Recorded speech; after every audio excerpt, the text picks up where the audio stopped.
Welcome back to another episode of the Swing Hard podcast. Today, I'm with a good friend. We've known each other for a long time, Randy Robb. Randy, thanks for being here today. You bet, Barry. Yeah.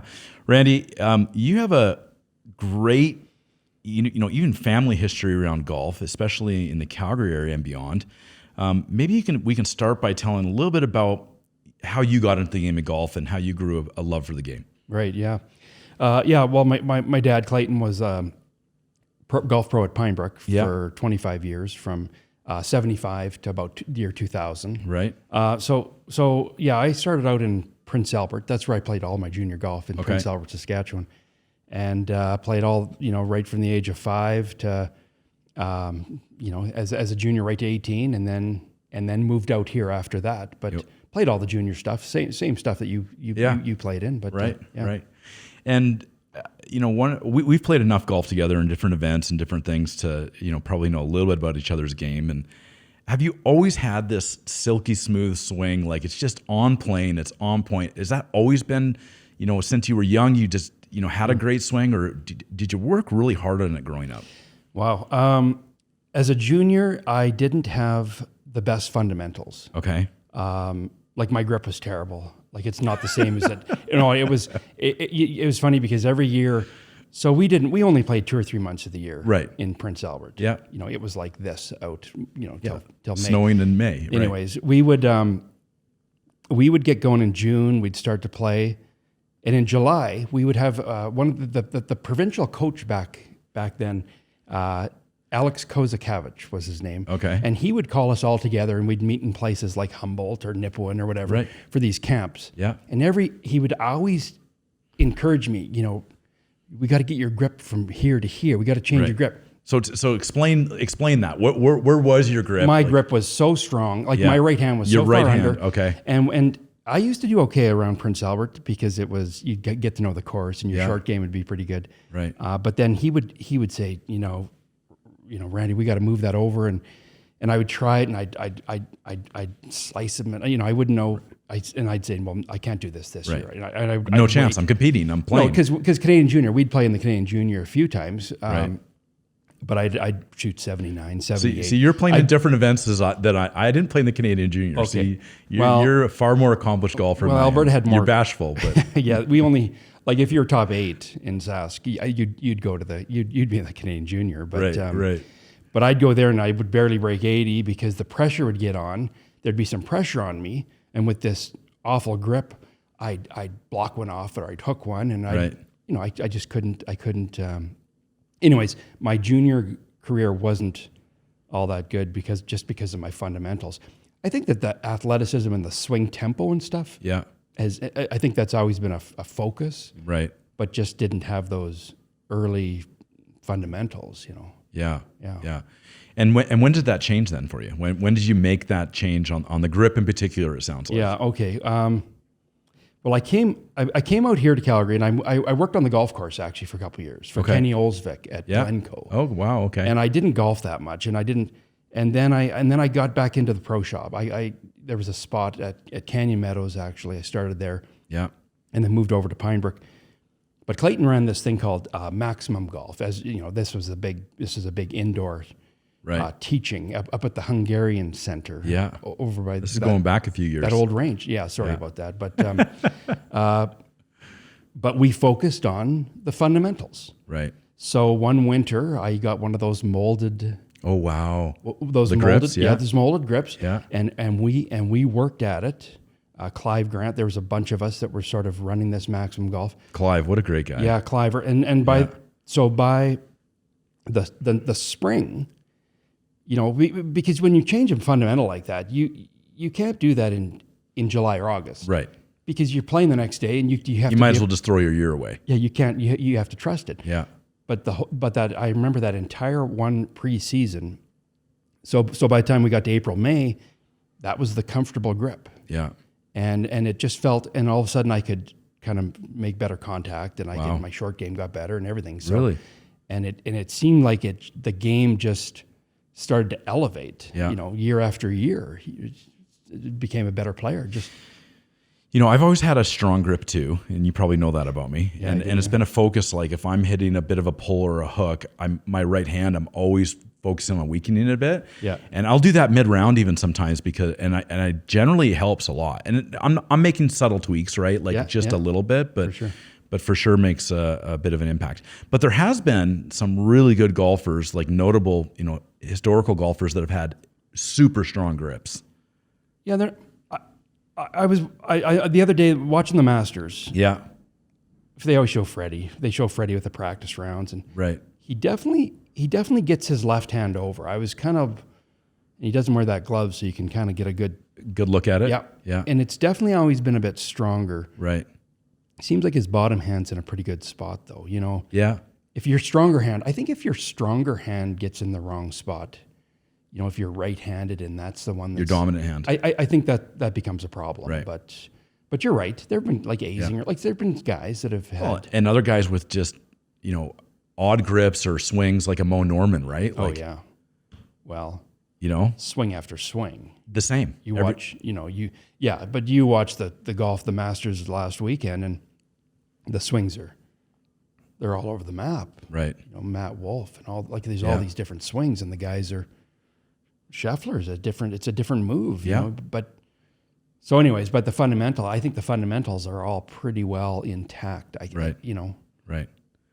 Yeah, no, and I mean these guys, I think there's been a little bit of a transition. Like when I was a kid, it was more like you need to be exactly on plane, you need to replicate, you need to do this. But some of these guys now, lots of people that their swing is quite a bit different moves, like you say, right? For sure. So well, we used to.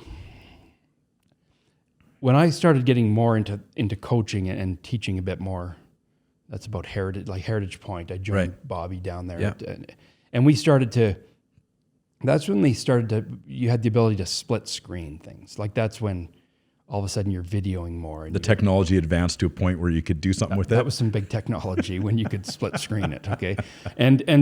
But that was the thing is Tiger and Adam Scott, and here's what the swing should look like, without really paying attention to maybe the stats or the ball flight or, the things that have changed just recently here. Yeah. So that you're right. It became more, wait a sec, your right elbow should be here instead of here. Well, I mean, if these guys show up at the off season at the launch pad and I'm watching their swing, I'd say, no. Whoa. Right. What are you doing with your feet there? Right. But that's not it. Yeah. Yeah. It's the ball flight, right? Yeah. It's the contact. Yeah. So you just mentioned something. I want to talk about this because I know it's something that you're really passionate about and it's become a big part of your life, coaching. Coaching, I think, is something that's evolved over a period of time. I think a lot of people, myself included to a degree, something's going on with our golf game and we go, gosh, I'm going to go see the golf pro and get a few lessons, right? Right. Talk a little bit about that and what that is like, heading to, a club and getting some lessons as opposed to what your focus is in the industry, which is coaching. Tell us a little bit about that. Well, okay. I'd say about 20 years ago, Golf Canada, RCGA at the time, they started to recognize that there's a lot of good instructors, but we're not really supporting the players like we should be through the year with all the aspects of the game. Right. So I think the biggest thing that the biggest change that we made was we realized that we have to be at the course more often, on course with them. Okay. Like the typical development process in golf is you take your lesson. Right. You come out and see me, take a lesson, and then in 2 weeks you come back and, hey, how'd it go? And how did you work on this? Did you work on this? Yeah. I 3-putted, whatever. Like we just found that we've got to be at the tournaments more. We've got to be at the Canadian Junior, the Canadian Amateur. We've got to go to those tournaments if we want to help them to get to the next level, to get comfortable playing college golf or whatever it is, and support them at tournaments. Help them with practice rounds, help them with the meals and like, what are you doing there? And what do you got in your golf bag for the turn? No, you can't have a hot dog. Like there's a few things, and then recognizing things that happen on the course, Barry, where they're they're making decisions on which wedge to use. Right. That don't show up in those lessons. They weren't showing up in the lessons. Or even decision making, right? Like I find that with myself, and Totally, think about when I was 16 or 17. You make a bad shot. I find, at least for myself growing up, and you always try to make it up with the hero shot. Sure. Which in some instances works, but it might be a very small percentage of the time where, hey, take your medicine, make the bogey. Sure. Or if you make a good shot, maybe come out with a par. Golf there's a bit of a mental marathon. Playing for 4 hours on the golf course, especially in competition golf, right? And I grew up playing enough competition golf, not like you and not like some of the athletes that you've worked with, but it's a different animal playing in tournaments than it is going out with you and I and two other buddies for an afternoon round of golf. Oh, it's as soon as you're putting it on the line and you're entering the tournament and the draw is live on the right. It's all changed. It's all posted. Like immediately. Yeah. And you're playing 3-day, 4-day tournament, or even 2 days, or whatever it is, and you're trying to make some birdies. You're trying to stay away from big numbers, like you're talking about. And you make a couple bogeys. You're working on stuff out there. You make a couple bogeys, and you're thinking. The natural thing to think is you've got to make, like the juniors, we think, well, I'll make a couple birdies to get this back. But I think pros just realize that if you make a par or make a couple pars and just settle down a bit, then it's a long round, like Absolutely. you say. But that tournament golf is so much different than recreational golf. It's totally agree. Yeah. putting it out, just marking it from 3 feet, and you saw anyways. I've missed my fair share of 2-footers on the golf course in tournaments. Well, it's nice when we play in scrambles together because at least we get 4 shots at it. There's 4 of us. We get a shot at it. So yeah, exactly. So would it be fair to say, instruction is more so on the range, making the fixes to the swing and so on and so forth, but coaching is more, all encompassing part of improving your golf game? Yeah, that's fair. It's don't get me wrong. The instruction, like over the last 3 months, we've had some great groups, some training groups out at Mickelson. Yep. And we're working on specific, pretty specific takeaway position at the top. Wait a sec. What happens when you're here? What happens when you're there? But with the range the way it's set up now, we've put 3 months in. I've been bugging you to come out and to work at it because we want to get to April. Now we want to get on the course. I know. And we want to play the game a bit more than, we don't want people searching for, okay, where's my back? Where's my takeaway? Yeah. Where's my front footed impact or whatever it is. Yeah. So there's a lot of instruction ahead of time. Right. And now we can gear up for their tournament schedule. Yeah. And then to build some confidence, right? Because the tournament players we're dealing with, they're looking at Canadian Mid-Am, Canadian Amateur, Canadian Junior. Right. They want to perform. Right. So we have to kind of manage their schedules and help them understand, okay, what's it going to take to play well at those bigger tournaments? Yeah. And they come up quick, July and first week of August. Yeah. Is Canadian Amateur. So we've got a peak, right? Yeah. 3 months. We got 3 months from May, June, July to be ready in all those aspects, in all the in all those shots. So I think that the instruction's always there. We're always watching to see, if the grip's slipping a bit under or whatever. But yeah, and frankly, the level of golfer you're dealing with, you're not dealing with, big nuances to, big changes and sweeping changes and early people that are just taking up the game as much for you. And that's partially because of what your focus and emphasis is, what you're passionate about. And I know you've been a provincial coach here in Alberta for a long time. Tell us a little bit about that. Well, okay. I'd say early, like about 20 years ago. Right. A buddy of mine, Henry Brenton, he was Canadian coach, Canadian men's coach. And so he put together a group of of pros and coaches from the provinces. Yeah. And started to get the group together kind of on a regular basis. And we started to go down that path of trying to figure out what's working, what's not. Like Derek Ingram, our men's coach that coaches Corey Connors and those guys, he was the Manitoba provincial coach, and guys like that would get together that had the passion for helping players perform well at college and turn pro. But initially nobody knew what was going on. Right. Initially I would show up at a tournament and it's like forming a new organization. Right? Alberta Golf. Here's what I'm going to do. I'm going to be in Saskatoon for the Canadian Junior. Yeah. And Ryan Yip was on that team, and they're kind of looking at me like, "What are you doing? What are you doing here?" And I'm gonna support you on the course. I'll come walk the practice round with you guys, and that's how it started. And I'll talk to you guys after the round. That decision, like you say, that decision on 16, why'd you use that wedge? And initially, the first few years, it was a bit of a mystery to the players. Not as much the Canadian Junior wasn't. I did go to the Canadian Amateur early on as well with some guys, and they just looked at me like, what's going on here? What's going on here? But it quickly evolved where they started seeing the coaches at the Alberta Amateur, at the Alberta Junior, at these tournaments, Alberta Open. So whatever. They got used to it. Yeah, they got used to it, Yeah. and they kind of knew what to expect when it came to like if they had something they wanted to ask about. Should I lay up there, or what's a better shot there? Sure.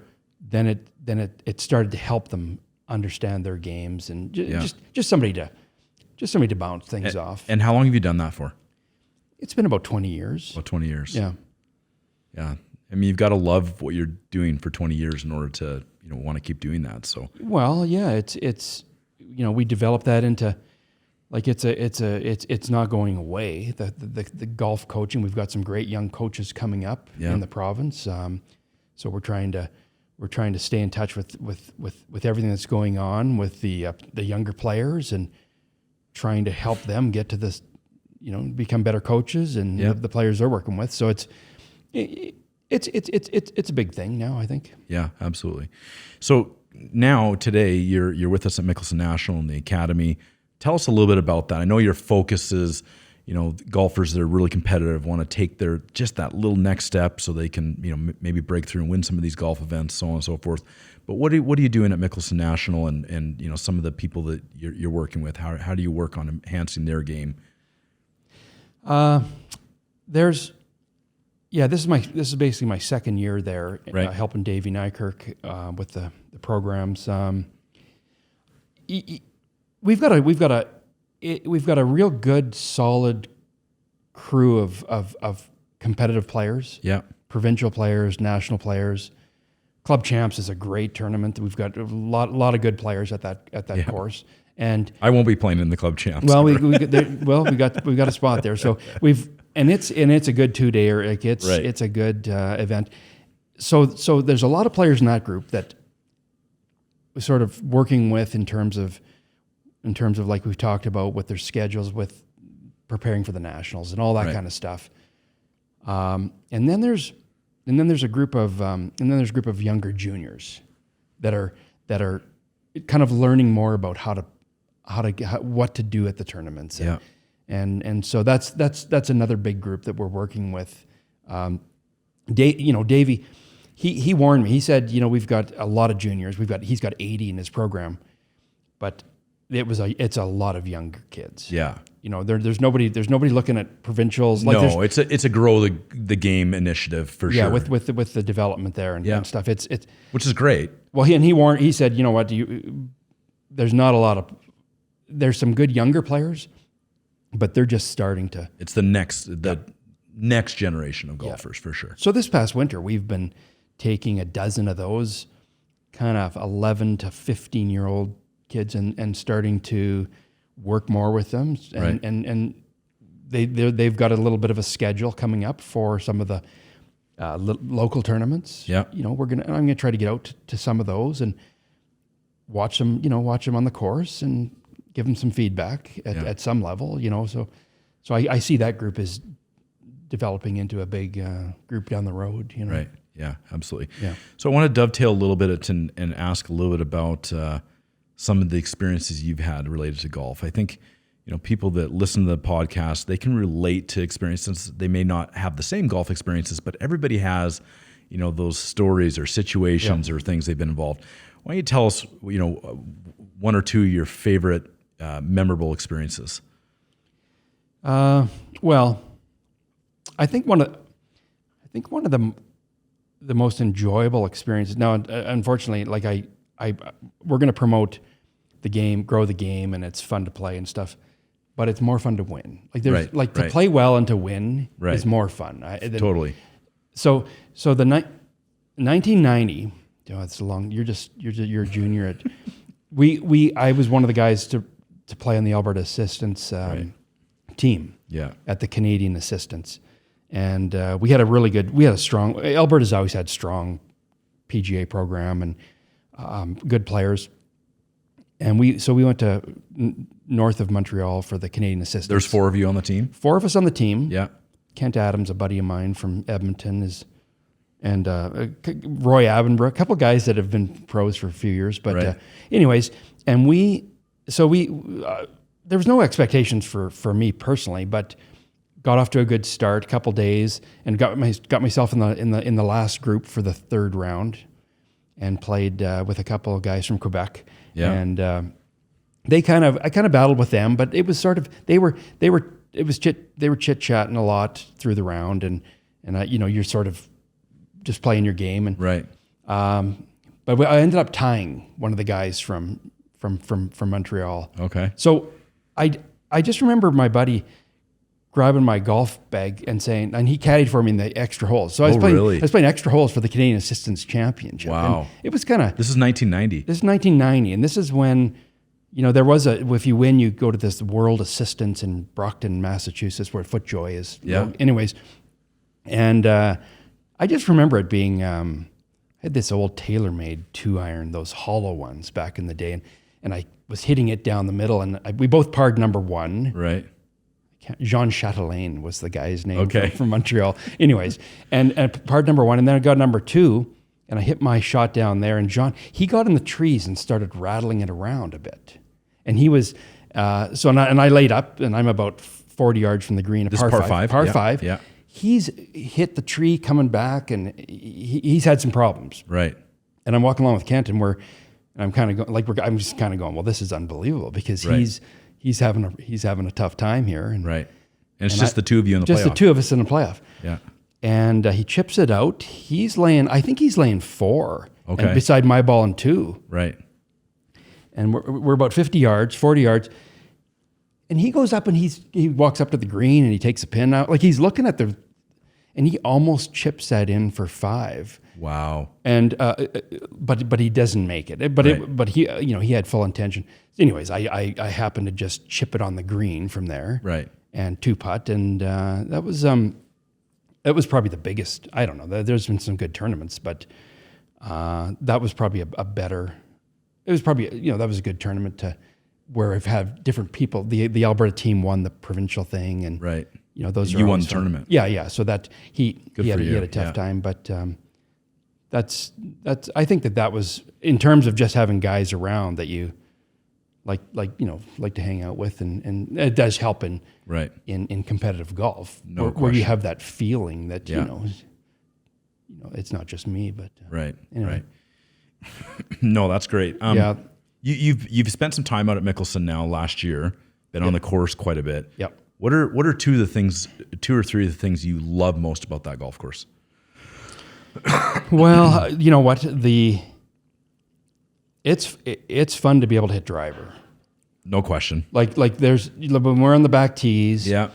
There's a little. You've got to hit driver from the back tees. You've got to hit driver. You've got to. You're on.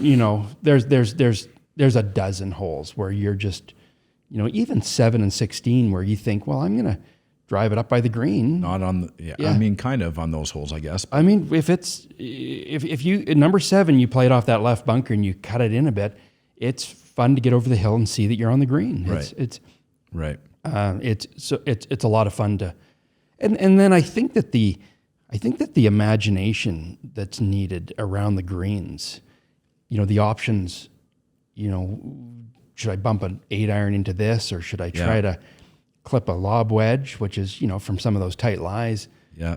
It's so good for your game in terms of that, in terms of the creativity. Yeah. It's just phenomenal with. And you and I we have actually filmed a video out there around, think 16 at one point in time. And that's actually one of the things we talked about. So it's interesting that you like that. Yeah, I forgot about that. But that was the spot. Yeah. Right at 16 where we're trying to figure out, what do we do here? Because we're just trying to get it close. Yeah. And that's just you and me hanging out, hitting shots. Yeah. If it's a tournament, if you're in club champs and you're down there and you try that 60, you don't want to make a 6 from. No, because you might go over the other side. There's a creek that runs along there, right? So there's that defense. There's that 8-iron or hybrid shot. Get it on and see what happens. Just take your par. Yeah, to me, Mickelson is a golf course where there's a lot of creativity and imagination, especially around the greens. It's fairly long from the back tees, obviously, so you're able to hit driver, not too penal off the tee. I mean, if you get into the fescue, I think as the course matures a bit, that'll become more wispy and you'll be easier to find your ball. Sure.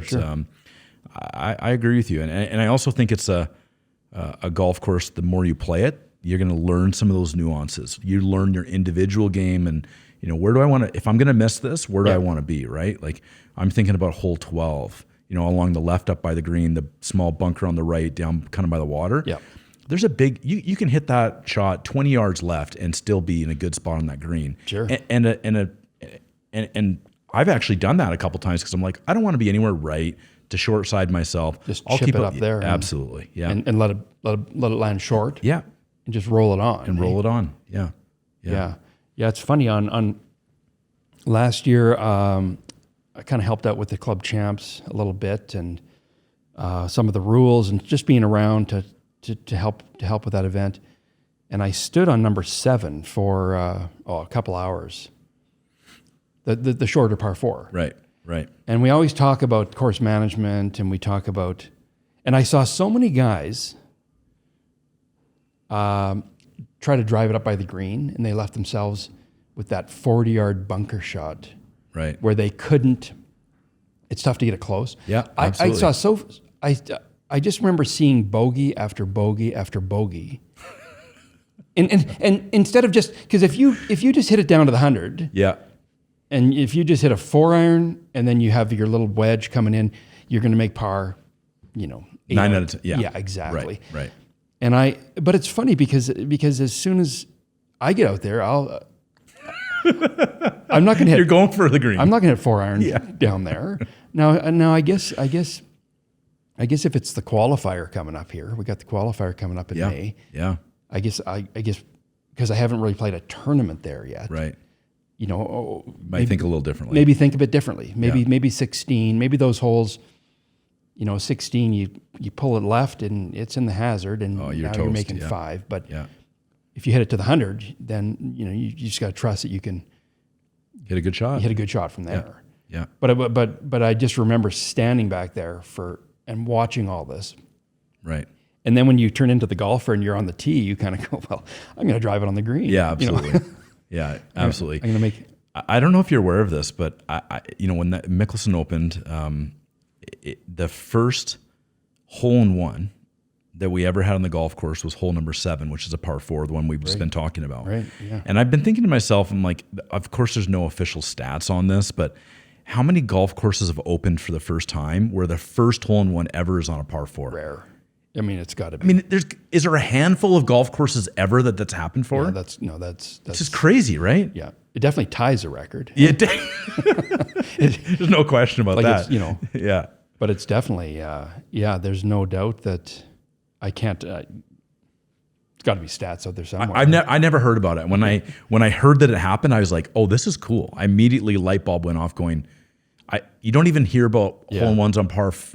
We've actually had a few, or 2, I think at least, maybe 3. But anyway, you don't hear about hole-in-ones on par 4s very often anyway. Right. But the first hole-in-one on a golf course, I thought it was remarkable. Well, the 3s are tough. Absolutely. Those 3s are not. they're legit. Oh my goodness. Number Yeah. 3 is like, there's some tough, they put the pin in the back there. Like it's, Bogey's a good score on 3 for me. they're tough. Not a lot of 2s out there. Eh? No. 8 is probably the most gettable par 3, I would say. Yeah, true. What do you think? Toughest green though. Oh, it Tough, is. Yeah. tough green Yeah. to figure out. Yeah, there's a little bit of a false front on the short and right there, or left, right? So Yeah, and that's I guess that's like that's trying to help people understand where the pin is and and where to leave it. right. Like, okay, if the pin's over there, you want to shift your target. Like your target's not the pin there. Right, Your target's 10 feet of the pin. Yeah.